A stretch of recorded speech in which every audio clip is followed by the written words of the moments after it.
Good evening, and welcome to a journey into the darkest corners of human imagination. Tonight, we descend into the twisted labyrinth of Greek mythology, where gods are tyrants, heroes are monsters, and family dinners often end in cannibalism. If you think you know Greek mythology from your high school textbooks or Disney adaptations, prepare to have that sanitized version torn apart like Pentheus at the hands of the Bacchae. This is not the noble realm of heroic quests and romantic adventures. This is the nightmare realm where fathers devour their children, mothers murder their own flesh and blood, and the gods themselves indulge in acts of such cruelty that they would make serial killers blush. Before we open the gates of Hades together, leave a comment telling us where in the world you're watching from and what time it is right now. Let's see which corner of the globe these ancient horrors reach tonight, and whether darkness has already fallen where you sit, making these tales all the more chilling. The ancient Greeks didn't create their myths to entertain children. They crafted them to explain the inexplicable horror of existence itself, the random cruelty of fate, and the terrible price of hubris. These stories were warnings wrapped in poetry, cautionary tales drenched in blood, and philosophical treatises written in screams. They understood something we've forgotten in our modern world, that the universe is not inherently kind, that the gods are not benevolent, and that sometimes the most monstrous acts come from those we trust most. Let us begin with perhaps the most stomach-churning tale in all of Greek mythology, the story of Tantalus, whose name has become synonymous with eternal torment. Tantalus was a king of uncommon wealth and privilege, invited to dine with the gods themselves on Mount Olympus. But Tantalus possessed that most dangerous of human traits, curiosity about the nature of divinity. He wondered whether the gods, in their supposed omniscience, could be deceived. To test them, he committed an act so heinous that it echoes through millennia as the ultimate taboo. Tantalus murdered his own son, Pelops, a boy described in the ancient sources as beautiful beyond mortal comprehension. But mere murder was not enough for this deranged king. He carved the child's body into pieces, cooked the flesh with his own hands, and served it to the gods as a feast. Picture, if you can, the scene: the most powerful beings in the universe, seated at a divine banquet, unknowingly consuming the tender flesh of a murdered child, while their host watched with sick fascination. The gods, however, were not fooled. The moment the first bite touched their immortal lips, they knew exactly what they were consuming. All except Demeter, who, deep in grief over her missing daughter, Persephone, absently ate a shoulder before realizing the horror. The gods' reaction was swift and terrible. They restored Pelops to life, replacing his consumed shoulder with one of gleaming ivory. But for Tantalus, they reserved a punishment that would make death seem like mercy. Cast into the deepest pit of the underworld, Tantalus was placed in a pool of crystal clear water that receded the moment he tried to drink, beneath branches heavy with luscious fruit that pulled away whenever he reached for them. But the true horror of his punishment wasn't just the eternal thirst and hunger. It was the psychological torment of being forever tantalized by relief that never came, of existing in a state of perpetual anticipation that could never be satisfied. For all eternity, he would know exactly what he had lost, exactly what he had sacrificed for a moment's perverse curiosity. The curse of Tantalus didn't end with his death. It infected his entire bloodline like a hereditary disease, creating what would become known as the House of Atreus, a family tree watered with blood and hung with corpses. His descendants would be driven to commit acts of such escalating horror that they would make Tantalus himself look restrained by comparison. But if Tantalus represents the corruption of familial bonds, then Cronus embodies the primal terror of being consumed by those who should protect us. Cronus, the youngest of the Titans, had overthrown his own father Uranus in an act of cosmic patricide, castrating him with a sickle and claiming dominion over the universe. But with power came paranoia, and with paranoia came prophecy. The oracle had spoken. One of Cronus's children would destroy him just as he had destroyed his father. Rather than face this fate with dignity or attempt to break the cycle of violence, Cronus chose a solution that reveals the monstrous depths of divine paranoia. Each time his wife Rhea gave birth, Cronus would take the newborn infant, still wet from the womb, and swallow it whole. Not killing them first, mind you, but consuming them alive, feeling their tiny bodies sliding down his throat into the acidic. The darkness of his stomach. Imagine the psychological horror of Rhea, forced to watch her husband devour child after child. The ancient sources describe her anguish in heart-wrenching detail. She would hold each baby for only moments before Cronus would tear them from her arms, their cries cut short as they disappeared into his maw. Hestia, Demeter, Hera, Hades, Poseidon, all consumed in their first moments of life, trapped in their father's belly, conscious and aware in that living tomb. The Greeks understood that this wasn't just a story about divine succession. It was a metaphor for the ultimate betrayal of trust, the perversion of the protective instinct that should be the strongest force in nature. Cronus didn't kill his children out of anger or madness, but out of cold, calculated self-preservation. He prioritized his own survival over the most basic parental duty, making him perhaps the most contemptible figure in all of mythology. When Rhea finally managed to save Zeus by substituting a stone wrapped in swaddling clothes, and when Zeus eventually forced his father to vomit up his siblings, they emerged, traumatized but alive. The war that followed, the Titanomachy, wasn't just a battle for cosmic supremacy. It was the ultimate confrontation between the horror of the past and the possibility of a different future.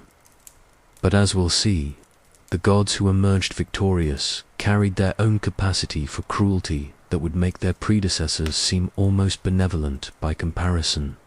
Zeus himself, the supposed king of justice, was perhaps the most prolific serial rapist in all of mythology. His exploits read like a catalogue of sexual violence, transforming into a bull to abduct Europa, descending as a shower of gold to impregnate the imprisoned Danae, taking the form of a swan to assault Leda. But these weren't romantic conquests, as they've been sanitized in later retellings. They were violent assaults perpetrated by a being of infinite power against mortal women who had no possibility of resistance. The psychological impact of these attacks extended far beyond the immediate victims. Take the story of Io, a priestess, of Hera who caught Zeus's attention. After raping her, Zeus transformed her into a white heifer to hide his crime from his wife. But Hera, whose jealousy was as legendary as her husband's infidelity, was not deceived. She sent a gadfly to torment Io, driving her to wander the earth in agony, stung continuously by the maddening insect. For years, Io wandered in her bovine form, unable to communicate her suffering, unable to return to her human life. A victim not just of Zeus's lust, but of Hera's displaced rage. This pattern of punishing the victim while the perpetrator escaped consequences would repeat throughout Greek mythology. Hera, rather than confronting her husband's crimes, would instead direct her fury toward the women he had assaulted. She transformed Callisto into a bear, cursed Echo to only repeat the words of others, and drove Semele to her death through trickery. The message was clear. In the divine hierarchy, women were expendable, their suffering a mere inconvenience to be managed rather than prevented. But perhaps no story illustrates the sadistic nature of divine justice better than the tale of Prometheus, the titan who dared to care about humanity's welfare. Prometheus had watched the gods create humans only to leave them naked, cold, and helpless in a hostile world. Unlike the other titans, who viewed mortals as amusing but ultimately disposable pets, Prometheus felt genuine compassion for these fragile creatures. He stole fire from the gods and gave it to humanity, along with the knowledge needed to use it: metallurgy, agriculture, medicine, and art. This act of charity was considered the ultimate crime by Zeus, not because fire was particularly precious to the gods, but because it represented something far more dangerous: the idea that mortals deserved compassion, that their suffering mattered, that they were more than playthings for immortal entertainment. Zeus's punishment was designed not just to torment Prometheus, but to send a message to anyone who might consider showing mercy to humanity. Prometheus was chained to a mountain in the Caucasus, bound with fetters that could never be broken. Every day, an eagle would arrive to tear open his belly and feast on his liver, the organ the Greeks believed to be the seat of emotion and desire. The eagle would consume the liver completely, causing unimaginable agony, and every night the organ would regenerate, only to be devoured again the next day. This wasn't just physical torture. It was a deliberate assault on Prometheus's capacity for compassion, a daily reminder that caring about mortal suffering would only result in eternal pain. The psychological dimension of this punishment was perhaps even more cruel than the physical. Prometheus possessed the gift of prophecy, meaning he could see every day of his eternal torment stretching ahead of him. He knew that rescue would eventually come, but he also knew it would take thousands of years. Every morning, as the eagle approached, he would know exactly what was coming, would feel the anticipation of agony, would experience the torture in his mind before it began in his body. The Greeks understood that the cruelest torture isn't just pain, but the certainty of pain, the knowledge that it will never end. The story of Prometheus reveals the true nature of the Olympian gods. They were not benevolent rulers, but cosmic, tyrants who demanded absolute obedience. They created humans, not out of love, but out of boredom, and they expected gratitude for the mere privilege of existence. Any attempt to improve the human condition, any suggestion that mortals deserved better treatment, was met with violent retaliation. The gods' relationship with humanity was that of children with insects, fascinating to observe, amusing to manipulate, but ultimately disposable. This divine sadism reached its peak in the story of Niobe, whose only crime was loving her children.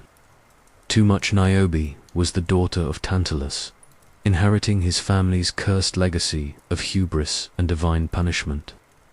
She had been blessed with 14 children, 7 sons and 7 daughters, all of extraordinary beauty and talent. In her maternal pride, she made the mistake of boasting that she was more fortunate than the goddess Leto, who had only 2 children, Apollo and Artemis. The comparison was not meant as an insult to the gods, merely as an expression of a mother's natural pride in her offspring. But the gods interpreted any comparison as a challenge to their supremacy. Leto, offended by Niobe's words, commanded her children to punish the mortal woman for her presumption.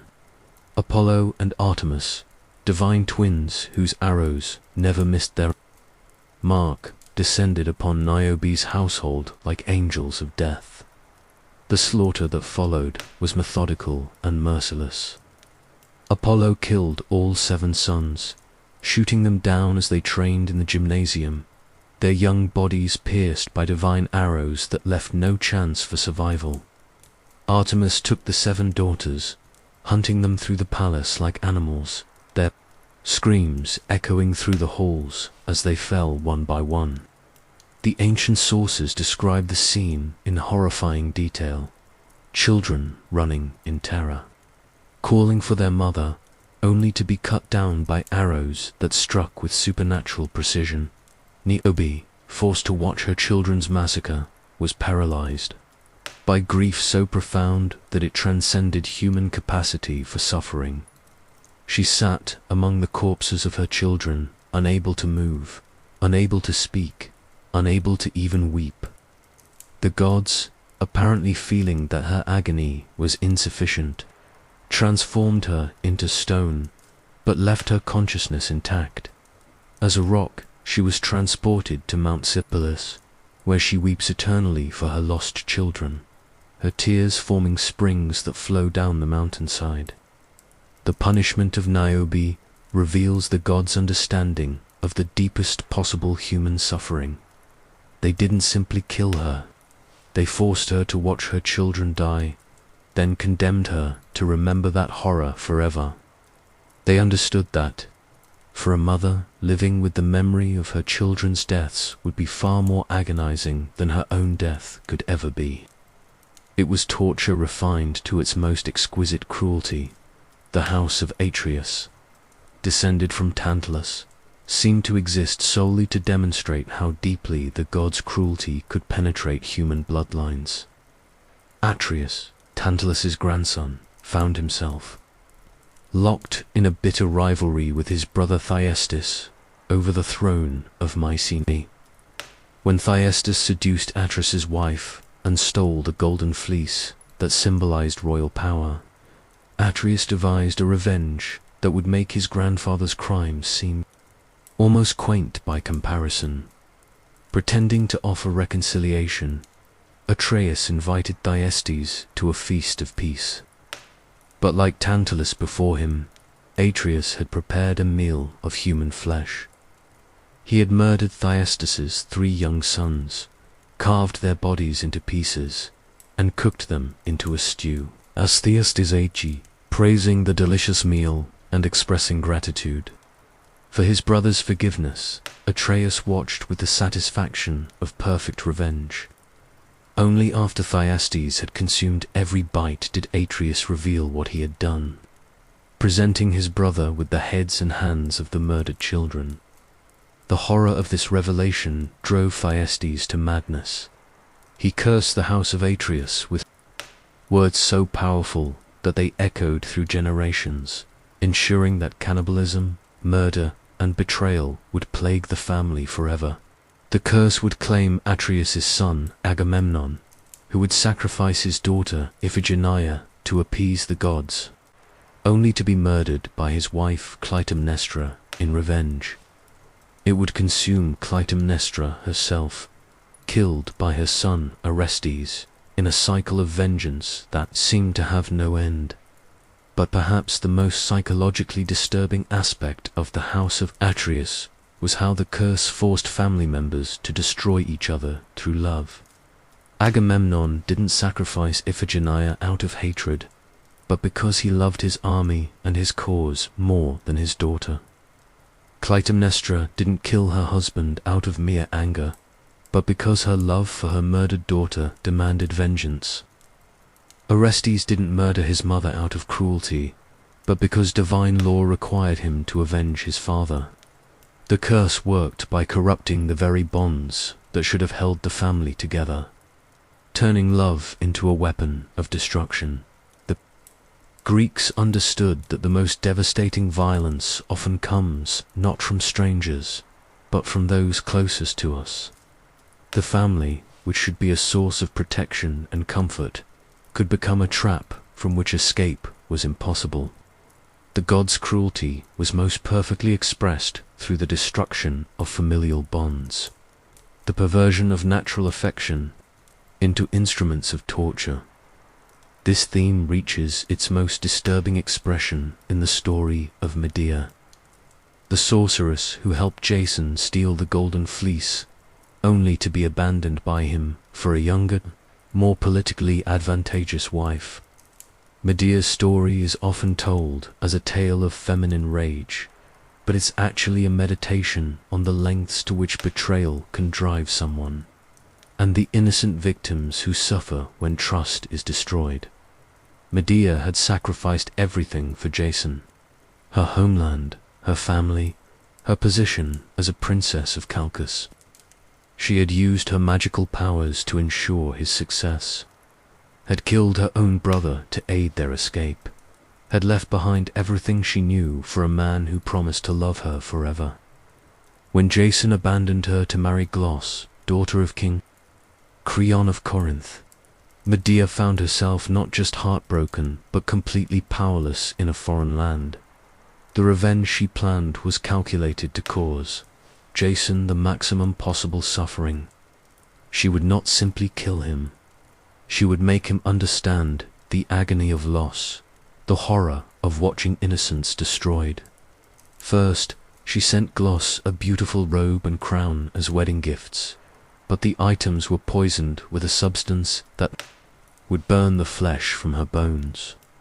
When Glos put on the gifts, they adhered to her skin and began to consume her alive. Her father Creon, trying to save her, was also consumed by the poison, both of them dying in unimaginable agony. But this was only the beginning of Medea's revenge. She knew that Jason's greatest source of joy was their two sons, children who represented his hope for the future, his genetic legacy, his connection to immortality through bloodline. To destroy Jason completely, she would have to destroy what he loved most. But the boys were also her own children, flesh of her flesh, the product of her body and her love. The internal struggle Medea faced is described in Euripides' tragedy with devastating psychological realism. She alternates between tenderness and rage, kissing her children and then imagining their deaths, torn between maternal love and the desire for perfect revenge. The ancient sources make it clear that she loves her children deeply, which makes her ultimate decision all the more horrifying. She kills them not despite her love, but because of it. Only by destroying what she loves most can she ensure that Jason suffers as she has suffered. The murder scene itself is almost too terrible to contemplate. Medea takes her children into the house, and their screams can be heard from outside as she kills them with her own hands. Jason arrives just as she escapes in a chariot pulled by dragons, carrying the corpses of their sons. She allows him to see their bodies but not to touch them, denying him even the comfort of burial rites. The image of a mother standing over her children's corpses, triumphant in her revenge but destroyed by her own actions, represents the ultimate corruption of natural bonds. The horror of Medea's story lies not in the supernatural elements, but in its psychological realism. The Greeks understood that betrayal could drive someone to destroy what they love most, that the need for revenge could override the strongest natural instincts. Medea's crime was not the act of a monster, but the logical conclusion of a series of betrayals that had stripped her of everything except the capacity to inflict pain. This theme of corrupted love appears again in the story of Oedipus, whose fate was sealed before his birth by a prophecy that would transform him into the ultimate victim of divine manipulation. The oracle at Delphi had told Laius, king of Thebes, that his son would kill him and marry his wife. Rather than accept this fate or attempt to change it through wisdom, Laius chose the path of attempted infanticide.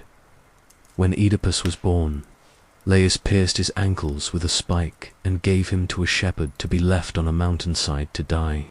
The name Oedipus means swollen feet, a permanent reminder of his father's attempt to murder him. But the shepherd, unable to kill an innocent child, gave the baby to a messenger from Corinth, who delivered him to King Polybus and Queen Merape. They raised Oedipus as their own son, never telling him the truth about his origins. The cruel irony of the oracle's prophecy was that every attempt to prevent it only made it more likely to come true. If Laius had simply accepted the prophecy and raised his son with knowledge of his fate, they might have found a way to change it. If Oedipus had known his true parentage, he would never have unknowingly killed his father or married his mother. But the gods' prophecies were designed not to warn, but to trap. Not to prevent suffering, but to ensure it.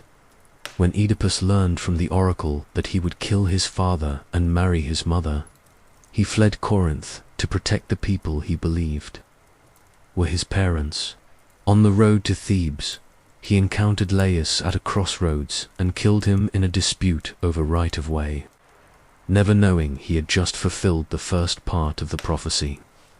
Arriving in Thebes, he solved the riddle of the Sphinx, and was rewarded with the crown and the hand of Queen Jocasta in marriage. For years, he ruled wisely and had children with his wife, never suspecting that she was also his mother. The revelation of the truth came gradually, through a series of investigations that peeled away layers of deception like skin from a wound. Each new piece of evidence brought Oedipus closer to a reality so horrible that his mind recoiled from accepting it. When he finally understood what he had done, the psychological impact was so devastating that he clawed out his own eyes, preferring blindness to the sight of his crimes. But the true horror of Oedipus's story wasn't his individual suffering, but the realization that he had been manipulated by the gods from birth. His crimes were not the result of his choices, but of divine orchestration. He had been created to suffer, designed to commit acts that would destroy him and everyone he loved. The gods had written his fate before his birth, then sat back to watch him stumble blindly toward his doom. Jocasta's suicide and Oedipus's self-mutilation were not the end of the curse, but merely its continuation into the next generation. His children, Antigone, Ismene, Eteocles, and Polynices, would all be destroyed by the legacy of their father's unwitting crimes. The curse would continue to spread like a disease through the bloodline, proving that in the world of Greek mythology, innocence was no protection against divine cruelty. The gods' capacity for petty vindictiveness reached its peak in the story of Actaeon, a young hunter whose only crime was being in the wrong place at the wrong time. Actaeon was known for his skill in the hunt and his devotion to Artemis, the virgin goddess of the hunt. He had dedicated his life to her service, maintaining his own chastity in honor of her purity. His fate illustrates how the gods' vanity could transform a moment of accidental transgression into a death sentence. While hunting in the forest, Actaeon accidentally stumbled upon Artemis bathing in a secluded pool. He didn't seek out this sight, didn't spy on her deliberately, and immediately tried to look away and withdraw. But Artemis, enraged that a mortal had seen her naked, decided that death was too merciful a punishment for this violation of her privacy. Instead, she transformed Actaeon into a stag, ensuring that he would be killed by his own hunting dogs in the most ironic and brutal way possible. The transformation was not instantaneous, but gradual, allowing Actaeon to feel himself changing, to experience the horror of losing his humanity piece by piece. His hands became hooves, his skin grew fur, antlers sprouted from his skull, and his voice became the cry of a deer. Most terrifyingly, his mind remained human, trapped in an animal body that his dogs would not recognize as their beloved master. When his hunting party found him, his own dogs attacked him with the enthusiasm they had always shown for the hunt. Actaeon tried to call out to them to reveal his identity, but could only produce the bleating of a terrified animal. His hunting companions, unaware of his transformation, cheered as their dogs tore him apart, praising the excellence of the hunt, while their master died in agony at their feet. The psychological horror of Actaeon's death was that he remained conscious throughout the mauling, feeling every tooth that pierced his flesh, hearing his friends' voices celebrating his destruction. He died not as a hero in battle or a victim of noble tragedy, but as prey, hunted by the very creatures he had loved and trained. The gods had transformed his greatest joy into the instrument of his doom. Artemis's cruelty in this story reveals the monstrous ego that lurked beneath the gods' beautiful facades. She destroyed Actaeon not because he had committed any real crime, but because her vanity could not tolerate even accidental observation by mortal eyes. The punishment was designed to be not just lethal but psychologically devastating, ensuring that Actaeon would die in the most humiliating and terrifying way possible. The theme of transformation as punishment appears again in the story of Arachne, a mortal weaver whose skill rivaled that of Athena herself. Arachne had been blessed with extraordinary talent, able to create tapestries so beautiful and detailed that they seemed to come alive under her fingers. But her pride in her abilities led her to challenge the goddess of wisdom and crafts to a contest, setting up a confrontation between mortal ambition and divine ego. The contest itself was remarkable for its artistry and its subversive content. Athena wove a tapestry depicting the glory of the gods, showing them in their most noble and heroic aspects. Arachne, however, chose to weave scenes of the gods' crimes: Zeus's rapes, Poseidon's assaults, Apollo's cruelties. Her tapestry was not just skillfully made, but brutally honest, exposing the hypocrisy and violence that the gods preferred to keep hidden. When Athena saw Arachne's work, she was forced to admit that it was flawless in its execution and devastating in its truth. Unable to find fault with the craftsmanship, she destroyed the tapestry in a rage and beat Arachne with her shuttle. The assault was so vicious that Arachne, driven by shame and pain, hanged herself from a beam in her workshop. But even death was not enough to satisfy Athena's wounded pride. She transformed the hanging rope into a web and Arachne's body into a spider, condemning her to weave forever in a form that mocked her former humanity. The woman who had created beautiful tapestries was now a creature whose webs were designed only to trap and kill, whose artistic impulse had been perverted into a hunting mechanism. The transformation of Arachne into a spider was particularly cruel because it preserved her consciousness and her skill while stripping away her humanity. She retained her ability to weave, but could now create only functional webs, not beautiful art. She maintained her intelligence, but was trapped in a form that made communication impossible. The punishment was designed to be eternal, ensuring that Arachne would never escape the consequences of challenging divine authority. The story of Scylla illustrates how the gods' romantic disputes could destroy innocent bystanders with collateral damage that lasted for eternity.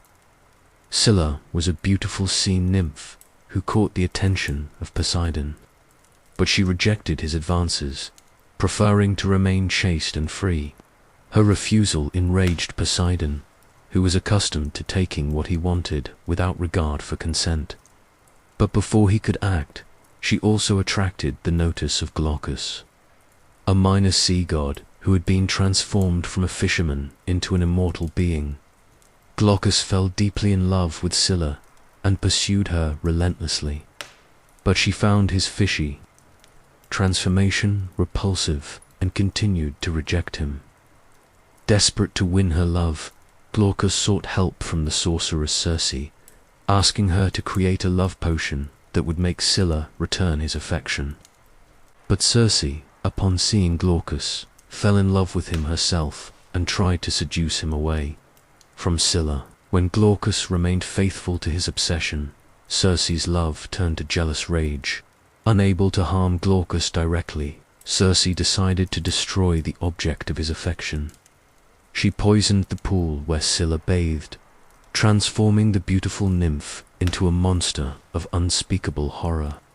From the waist down, Scylla's body became a writhing mass of dog heads, each one constantly hungry, constantly snapping at anything that came within reach. Her beautiful legs were replaced by tentacles. Her graceful form twisted into a nightmare that would haunt sailors for generations. The transformation trapped Scylla in a cave near the strait between Italy and Sicily, where she was forced to devour passing sailors to satisfy the constant hunger of her monstrous lower body. She retained her human consciousness and her memory of her former beauty, making her fully aware of what she had become. Every time she killed, she experienced the horror of her actions. But the hunger of her monster form gave her no choice but to continue. The psychological torment of Scylla's existence was that she remained essentially herself while being forced to commit acts that violated everything she had once been. As a beautiful nymph, she had been gentle and peaceful, harming no one. As a monster, she was compelled to kill and devour innocent travelers, becoming the very thing she would have once feared.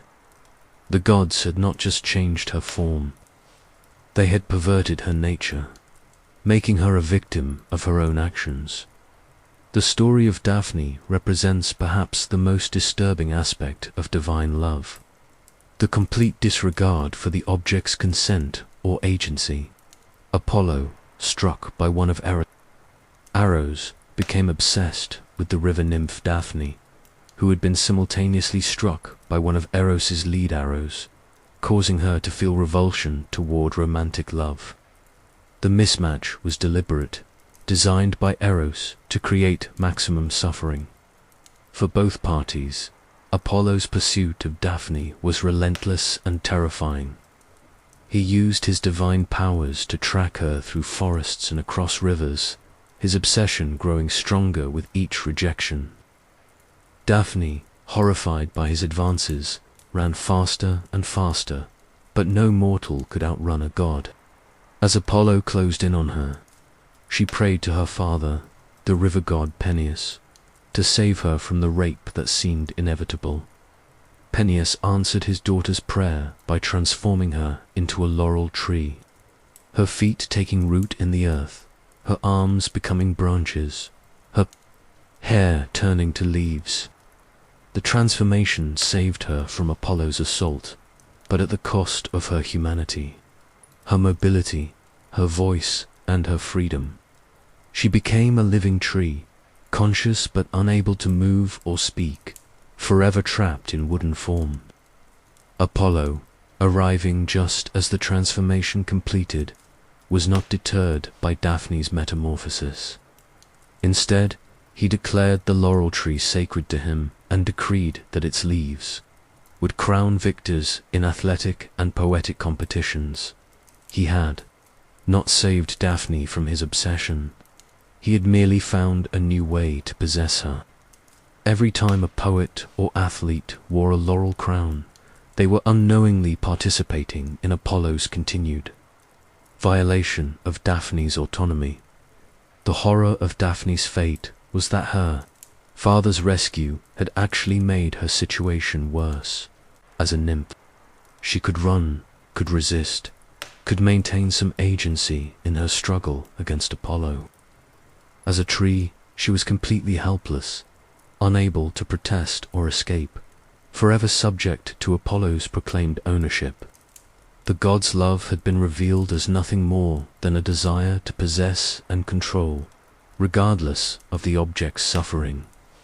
The punishment of Sisyphus in the underworld represents the ultimate expression of divine vindictiveness, a torture designed to destroy the spirit through futility rather than through pain. Sisyphus had been king of Corinth, known for his cleverness and his contempt for the gods. His crimes were numerous. He had betrayed Zeus's secrets, tricked Death himself, and shown no respect for divine authority. When he finally died, the gods designed a punishment that would break his spirit through eternal meaninglessness. Sisyphus was condemned to push a massive boulder up a steep mountain, knowing that each time he neared the summit, the stone would roll back down to the bottom, forcing him to begin again. The punishment was not just physical, but psychological, designed to destroy hope through repetition. Unlike other torments that offered the possibility of endurance or eventual relief, Sisyphus's punishment was explicitly eternal and explicitly futile. The true horror of Sisyphus's fate was not the labor itself, but the knowledge that it would never end, never accomplish anything, never bring him closer to freedom or redemption. Each day, he would push the boulder up the mountain, his muscles straining, his mind focused on the goal, only to watch his progress undone in moments. The gods had created a perfect metaphor for meaningless existence, a life without purpose, growth, or hope. The psychological dimension of the punishment was that Sisyphus retained his intelligence and his memory, meaning he was fully aware of the futility of his actions.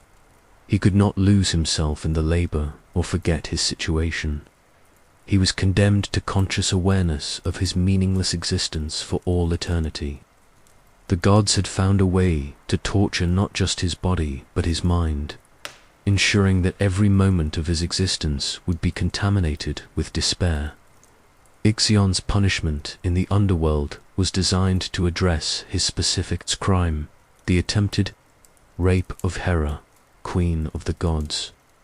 Ixion had been a mortal king invited to dine with the gods, but he had repaid their hospitality by lusting after Zeus's wife. When he tried to assault Hera, Zeus created a cloud image of his wife to trick Ixion, then condemned him to a punishment that would make his crime literally impossible to repeat. Ixion was bound to a wheel of fire that spun continuously through the sky, his body stretched across its circumference, burning constantly but never consumed. The wheel's rotation meant that he was in constant motion, never able to find rest or relief, always in the process of being turned upside down, right side up and sideways in an endless cycle of disorientation and pain. The symbolic appropriateness of Ixion's punishment was that it made physical contact with anything impossible. The man who had tried to force himself on Hera was now unable to touch anyone or anything. Isolated in his spinning prison, able only to watch the world pass by, without being able to participate in it. The gods had created a punishment that was both physically agonizing and psychologically devastating, ensuring that Ixion would spend eternity contemplating his crime while being unable to repeat it. The wheel of fire also represented the cyclical nature of Ixion's thoughts, forever returning to the moment of his crime, forever reliving his desire and his punishment. The gods understood that the cruelest torture was not just physical pain, but the repetition of mental anguish, the endless loop of regret and desire that could never be resolved or escaped. The story of the Bacchae reveals how the gods could use religious ecstasy as a weapon of destruction, turning devotion into madness and family bonds into instruments of murder. Dionysus, the god of wine and ecstasy, had returned to Thebes, the city of his birth, to establish his cult. But his cousin, Pentheus, now king of Thebes, refused to acknowledge Dionysus's divinity and forbade the worship of the new god. Dionysus's response was to drive all the women of Thebes into a religious frenzy, including Pentheus's mother, Agave, and his aunts. The women abandoned their homes and families to dance in the mountains, their minds consumed by divine madness that made them capable of superhuman strength and unthinkable violence. They tore apart wild animals with their bare hands, nursed wolf cubs and gazelle at their breasts, and engaged in rituals that violated every social boundary. The tragedy reached its climax when Pentheus, disguised as a woman, went to spy on the Bacchae to understand their rituals. But the women, in their divine madness, saw him not as a man but as a wild beast threatening their sacred rites. Led by his own mother, Agave, they attacked him with the fury of hunting Maenads, tearing him apart with their fingernails and teeth. Agave, believing she had killed a lion, triumphantly carried what she thought was the beast's head back to Thebes. Only, when she presented her trophy to her father Cadmus, did the horrible truth become clear. The head she carried so proudly was that of her own son, Pentheus, torn from his body by her own hands. The recognition scene is one of the most psychologically devastating moments in all of Greek literature. As Agave's madness gradually lifts and she realizes the enormity of what she has done, the god had not simply killed Pentheus. He had used the boy's own mother as the instrument of his destruction, perverting the most sacred bond in human society. The horror of the Bacchae lies not in the supernatural elements but in the psychological realism of religious madness. Dionysus had shown that devotion could be weaponized, that religious ecstasy could become indistinguishable from homicidal mania. The women who tore Pentheus apart were not inherently evil. They were ordinary mothers, and wives driven to monstrous acts by divine influence. The god had revealed the thin line between worship and violence, showing how icily religious fervor could be transformed into destructive rage. The cult of Dionysus represented the dangerous side of religious experience, the possibility that surrendering to divine influence could result in the complete loss of moral agency. The Bacchae were not responsible for their actions because they were no longer fully human. They had become extensions of the god's will, instruments of his vengeance against those who denied his power. The story served as a warning about the dangers of religious extremism and the terrible price of divine possession. The punishment of the daughters of Danaus illustrates how the gods could transform marriage itself into a form of eternal torture. The 50 daughters of Danaus were forced to marry the 50 sons of Aegyptus against their will, a mass wedding that was essentially a form of legalized rape. On their wedding night, following their father's orders, 49 of the daughters murdered their husbands in their beds, driving daggers into their hearts while they slept. Only one daughter, Hypermestra, spared her husband, Lynceus, because he had respected her wishes and not forced himself upon her. For this act of mercy, she was put on trial by her father, who saw her refusal to commit murder as a betrayal of family loyalty. The other daughters, having fulfilled their father's command, expected to be praised for their obedience. But the gods had other plans for them in the underworld. The murderesses were condemned to an eternal task that mocked their wedding night. Crimes. They were forced to fill a large jar with water, carrying it in sieves that could never hold the liquid. The water would pour through the holes as quickly as they could carry it, making their task as futile as Sisyphus's boulder. The punishment was designed to be both physically exhausting and psychologically torturous, an eternal reminder of their wedding night murders. The symbolic meaning of the punishment was that the daughters were condemned to perform a task that was inherently impossible, just as their situation on their wedding night had been impossible. They had been forced to choose between betraying their father and committing murder, between submitting to rape and becoming killers. The gods had created a punishment that reflected the impossible nature of their original dilemma, ensuring that they would spend eternity contemplating the no-win situation that had defined their mortal lives. The story of Cassandra reveals how The gods could turn the gift of prophecy into a curse more terrible than ignorance. Cassandra, daughter of King Priam of Troy, was extraordinarily beautiful and caught the attention of Apollo, who offered her the gift of prophecy in exchange for her sexual favors. Cassandra accepted the gift, but then refused to honor her part of the bargain, thinking she could outsmart the god. Apollo's revenge was subtly brilliant in its cruelty. He could not revoke the gift of prophecy, as divine gifts were permanent, but he could modify it. He cursed Cassandra so that while she would always know the truth about future events, no one would ever believe her predictions. She would be condemned to watch disasters unfold, knowing exactly what was coming but powerless to prevent any of it. The psychological torture of Cassandra's curse was that she became a living embodiment of helplessness. She foresaw the fall of Troy, the deaths of her family, her own rape and murder, but her warnings were dismissed as the ravings of a madwoman. She was forced to watch her father make decisions that would doom their city, to see her brothers march to battles they could not win, to observe the construction of the Trojan horse while knowing it would be their destruction. The curse reached its peak of cruelty when Cassandra was given as a war prize to Agamemnon after the fall of Troy. She knew that returning to Mycenae would mean death for both of them.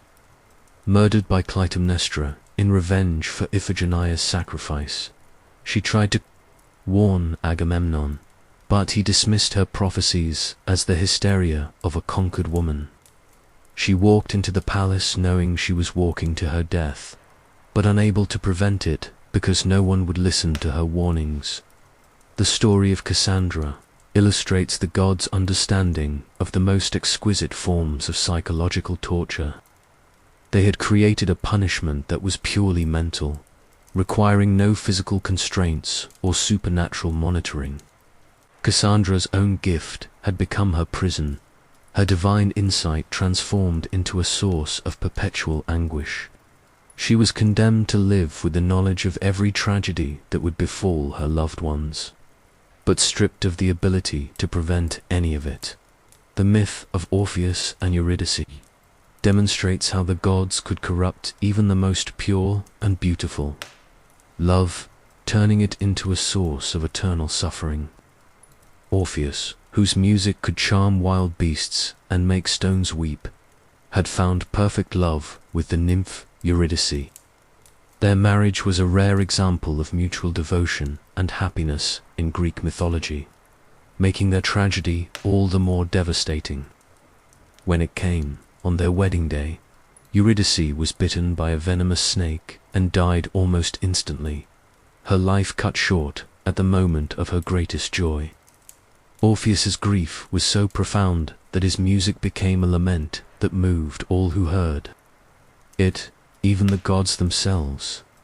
Determined to retrieve his beloved from the underworld, Orpheus descended to the realm of Hades, using his musical gifts to charm his way past the guardians of the dead.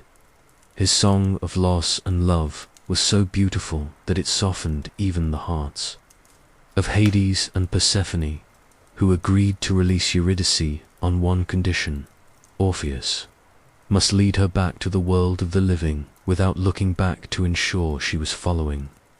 The condition seemed simple enough, but it was designed to exploit the fundamental nature of love itself, the need to look upon the beloved, to confirm their presence and safety.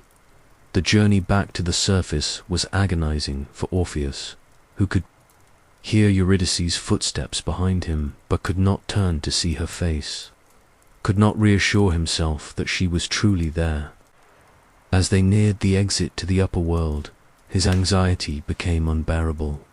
Just before they reached the surface, unable to resist the need to see his beloved, Orpheus turned around. For a moment, he saw Eurydice's face, beautiful and loving, reaching out to him.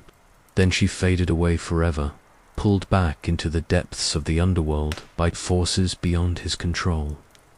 The cruel irony of the myth is that Orpheus's love for Eurydice was exactly what doomed them both. If he had loved her lest he might have been able to resist the urge to look back. If his need to see her had been less powerful, he might have succeeded in bringing her back to life.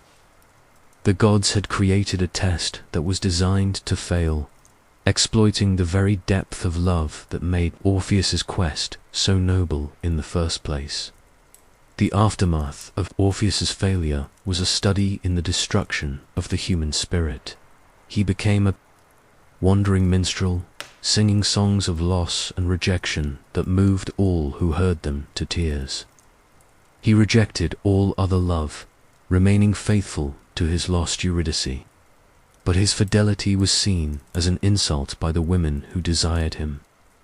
Eventually, he was torn apart by a group of Maenads, his body scattered across the landscape, his head continuing to sing mournful songs as it floated down the river. The story of Orpheus reveals the gods' understanding that the cruelest punishment was not to deny love, but to offer it and then snatch it away. They had shown him perfect happiness, allowed him to experience the deepest possible connection with another soul, and then used that very love as the instrument of his destruction. The myth suggests that in the divine order, human love was not sacred, but merely another tool for creating suffering. The transformation of Actaeon's hunting party into wolves represents one of the most disturbing examples of collective punishment in Greek mythology. After Actaeon was killed by his own dogs, transformed into a stag by Artemis, his hunting companions searched frantically for their missing master. When they could not find him, they began to call his name, their voices echoing through the forest. As they tried to locate the man who had been torn apart before their eyes without their knowledge, Artemis, perhaps feeling that their grief was somehow an insult to her justice, decided that they too should be punished for their association with the man who had accidentally seen her naked. She transformed all of them into wolves, condemning them to spend their lives as the same type of predators that had killed their beloved master. The transformation was not just physical, but psychological, as they retained their human memories and emotions while being trapped in bestial forms. The hunting party had committed no crime other than loyalty to their leader, but in the world of Greek mythology, innocence was no protection against divine wrath. The gods operated on principles of collective responsibility, where association with a transgressor was sufficient grounds for punishment. The transformation of the hunters into wolves ensured that they would spend their lives remembering their human bonds while being unable to maintain them, forever isolated in forms that made human connection impossible. The story of Arachne's family illustrates how divine punishment could spread through bloodlines like a hereditary disease. After Arachne was transformed into a spider, her siblings were also cursed by association with her crime. Her sisters were turned into various insects, each one trapped in a form that reflected their relationship to weaving and crafts. They retained their human consciousness, but were condemned to lives of instinctual behavior, unable to communicate or maintain the family bonds that had once defined them. The curse extended to Arachne's descendants as well, ensuring that her bloodline would be forever marked by her confrontation with Athena. Her children and grandchildren were born with unusual abilities related to weaving and crafts, but also with compulsions that drove them to create works that would inevitably offend the gods. The family was trapped in a cycle of artistic brilliance and divine punishment, unable to escape the consequences of their ancestors' hubris. The gods' decision to punish Arachne's family revealed their understanding that the most effective deterrent was not individual punishment, but the threat of collective consequences. by ensuring that Arachne's crime would doom her entire bloodline. They sent a message that challenging divine authority would have ramifications far beyond the individual transgressor. The punishment was designed to make potential rebels consider not just their own fate, but the fate of everyone they loved.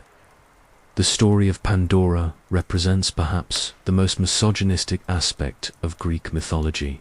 The idea that women were created specifically to be a punishment for humanity. According to Hesiod's account, women did not originally exist. Men lived in a golden age of peace and prosperity, free from disease, aging, and death. But when Prometheus stole fire from the gods and gave it to humanity, Zeus decided that mankind needed to be punished for accepting this gift. Zeus commanded Hephaestus to create a woman from clay, the first of her kind, and each god contributed something to her creation. Athena gave her skill in crafts, Aphrodite gave her beauty, and Hermes gave her a deceitful nature and the ability to lie convincingly. She was named Pandora, meaning all gifts, but her gifts were intended to be curses, disguised as blessings. She was created not to be a companion to man, but to be his destruction. Pandora was given to Epimetheus, Prometheus's brother, along with a jar that she was instructed never to open. The jar contained all the evils that would plague humanity: disease, old age, death, war, famine, and countless other miseries.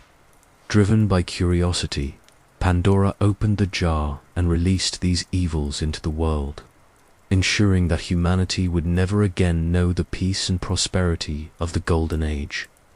The only thing that remained in the jar was hope, trapped inside when Pandora closed it too late. The Greeks debated whether this was a blessing or a curse. Some argued that hope was the only thing that made life bearable, while others contended that false hope was more torturous than honest despair. The ambiguity was intentional, reflecting the gods' complex understanding of human psychology and their appreciation for subtle forms of torture. The myth of Pandora reveals the gods' misogynistic view of women as inherently dangerous to men, created specifically to bring suffering into the world. It suggests that women's curiosity and disobedience were not flaws but features, designed by the gods to ensure that humanity would never escape the consequences of Prometheus's theft. The story served to justify the subjugation of women in Greek society, portraying them as beautiful but dangerous creatures who could not be trusted with power or knowledge. The punishment of Lycaon represents the ultimate expression of divine disgust with human corruption. Lycaon, king of Arcadia, had heard rumors that Zeus occasionally walked among mortals in disguise, and he decided to test whether the god was truly omniscient. When Zeus appeared at his court as a humble traveler, Lycaon prepared a feast that included human flesh, specifically the flesh of a murdered child, to see if the god would recognize what he was being served. Zeus's reaction was immediate and violent. He overturned the table, struck Lycaon with a thunderbolt, and transformed him into a wolf, the beast that most closely resembled his savage nature. But the transformation was not just physical. Lycaon retained his human intelligence while being trapped in a form that made civilization impossible. He was condemned to live as a wild animal, forever remembering his former humanity but unable to return to it. The story of Lycaon was the origin of the Greek belief in lycanthropy, the transformation of humans into wolves. It suggested that such transformations were not random curses, but divine punishments for those who had abandoned their humanity through acts of cannibalism or extreme cruelty. The wolf form was seen as appropriate because it reflected the savage nature that had already consumed the person's soul. The psychological horror of Lycaon's transformation was that he became the very thing he had served at his feast, a predator that hunted and consumed flesh. The gods had created a punishment that was poetically just, ensuring that Lycaon would spend eternity embodying the cannibalistic nature he had displayed as a human. He was condemned to live as a beast while remembering what it meant to be human, forever aware of what he had lost through his own actions. The myth of the Sphinx reveals how the gods could use riddles and knowledge itself as weapons of destruction. The Sphinx was a monster with the head of a woman, the body of a lion, and the wings of an eagle, sent by the gods to terrorize the city of Thebes. She positioned herself on a cliff outside the city and posed a riddle to every traveler who passed. Those who answered incorrectly were devoured immediately, while those who answered correctly were allowed to proceed. The riddle itself was a meditation on the nature of human existence. What walks on 4 legs in the morning, 2 legs at noon, and 3 legs in the evening? The answer was humanity itself, progressing from crawling infancy through upright adulthood to the cune-assisted old age. But the Sphinx's riddle was more than a test of intelligence. It was a trap designed to exploit human nature itself. Most travelers who encountered the Sphinx were so terrified by her monstrous appearance that they could not think clearly enough to solve the riddle. Others were so confident in their intelligence that they rushed to answer without considering the question carefully. The Sphinx fed on both fear and arrogance, using human nature itself as the bait for her trap.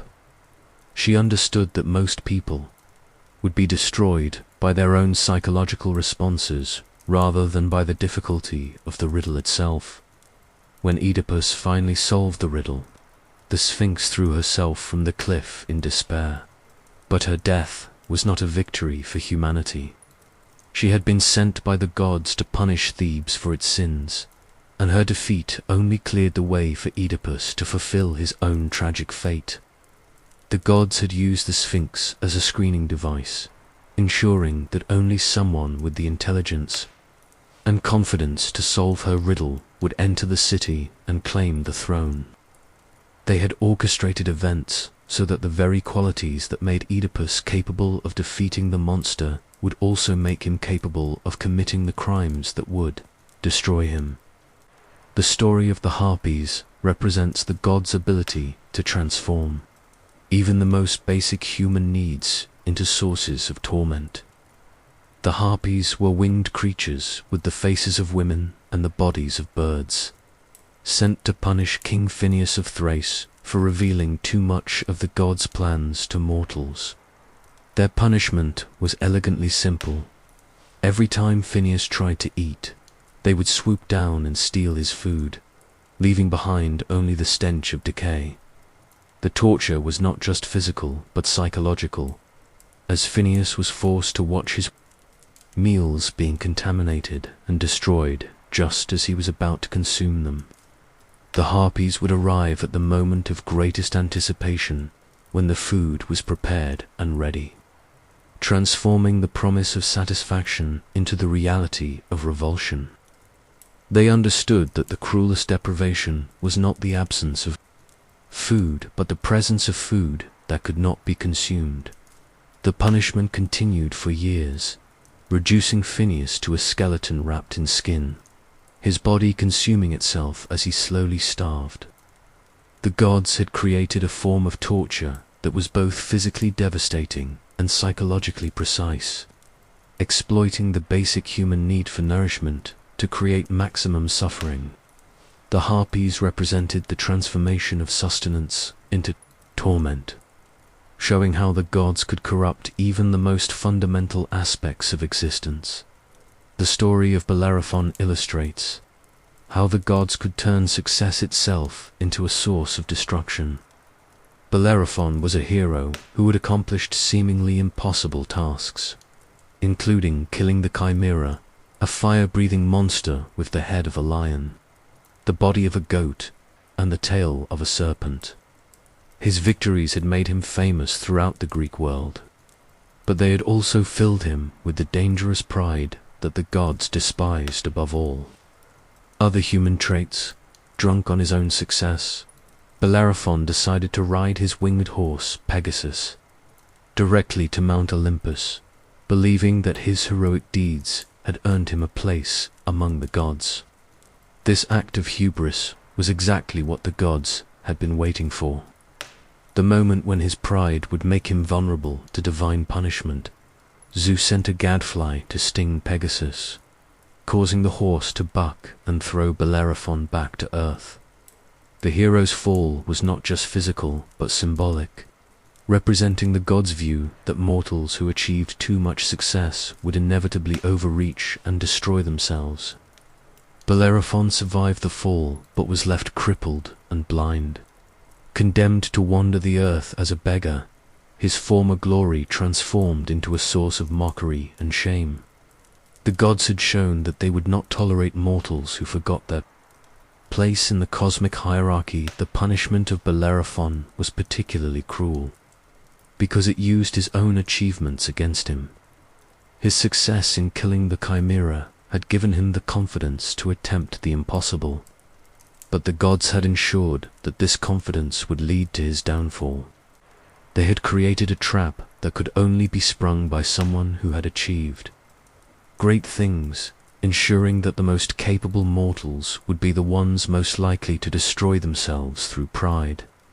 The story of Marsyas reveals the gods' sadistic pleasure in competitions that were rigged from the beginning. Marsyas was a satyr who had found a flute discarded by Athena, who had created the instrument but thrown it away because playing it distorted her beautiful face. Marsyas taught himself to play the flute with extraordinary skill, producing music so beautiful that it attracted listeners from across the known world. Drunk on praise for his musical abilities, Marsyas challenged Apollo to a contest, believing that his flute could produce music more beautiful than the god's lyre. Apollo accepted the challenge, but secretly rigged the contest by adding a condition. The winner would be allowed to do whatever he wished to the loser. Marsyas, confident in his abilities, agreed to the terms without realizing he was signing his own death warrant. The contest itself was close, with both musicians producing music of transcendent beauty. But Apollo had an advantage that Marsyas could not match. He could sing while playing his instrument, something impossible with a flute. Apollo's combination of instrumental and vocal music was declared the winner, and he immediately claimed his prize. He flayed Marsyas alive, slowly removing his skin while the satyr screamed in agony, then hung the skin in a cave as a warning to other mortals who might consider challenging the gods. The punishment of Marsyas was designed to be both physically excruciating and symbolically appropriate. The god had literally stripped away the satyr's identity, removing the skin that defined his physical form, just as he had removed his dignity through defeat. The flaying was done slowly, ensuring maximum suffering, while the display of the skin served as a permanent reminder of the consequences of challenging divine authority.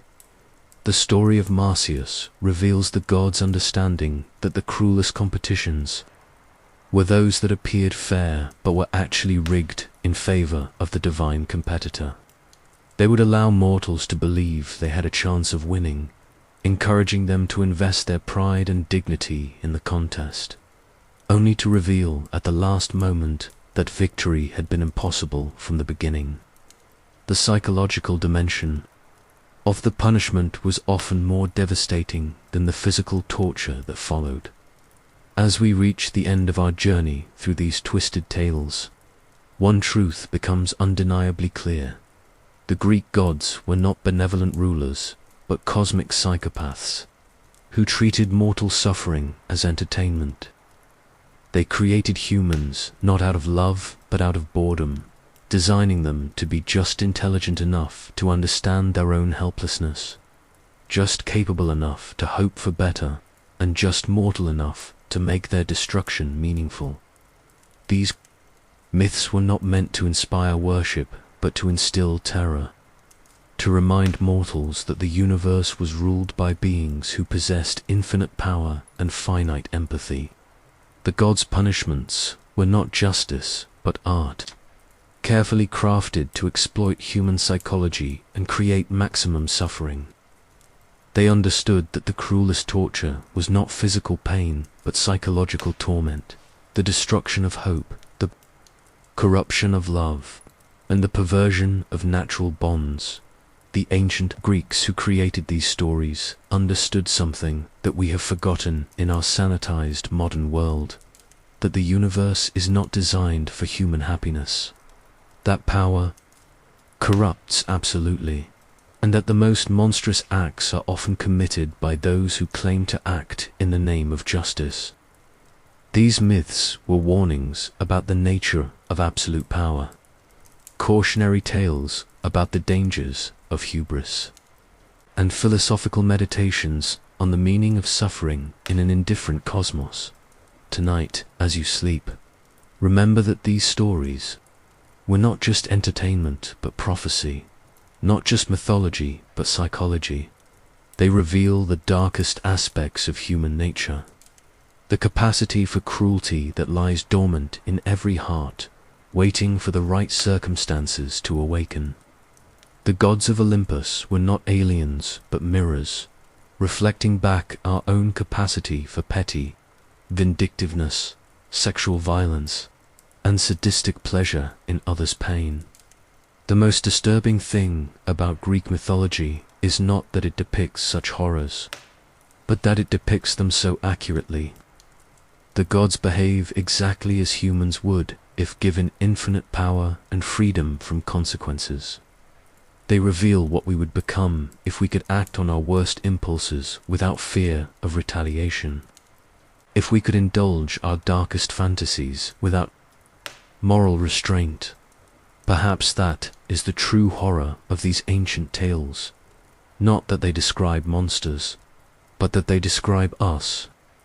In the end, the most terrifying creatures in Greek mythology were not the many-headed beasts or the fire-breathing dragons, but the gods themselves, beings who looked like us, thought like us, and felt like us, but who possessed the power to make their every cruel whim into reality. Sweet dreams.